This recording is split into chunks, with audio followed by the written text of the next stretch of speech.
Hello. In this video, we'll go over the simple process of installing OS and software package updates. Let's get started.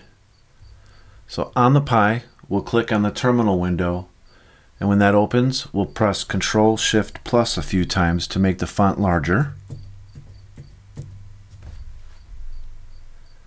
The first command we'll type in is sudo space apt space update.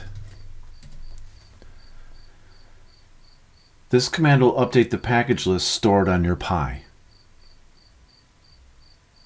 We'll let this finish. Next, we type in sudo space apt space full dash upgrade. Press enter.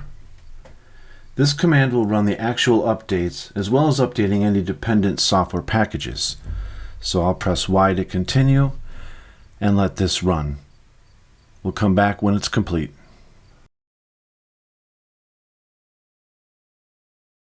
In real time, this took quite a while to complete, maybe 15 or 20 minutes.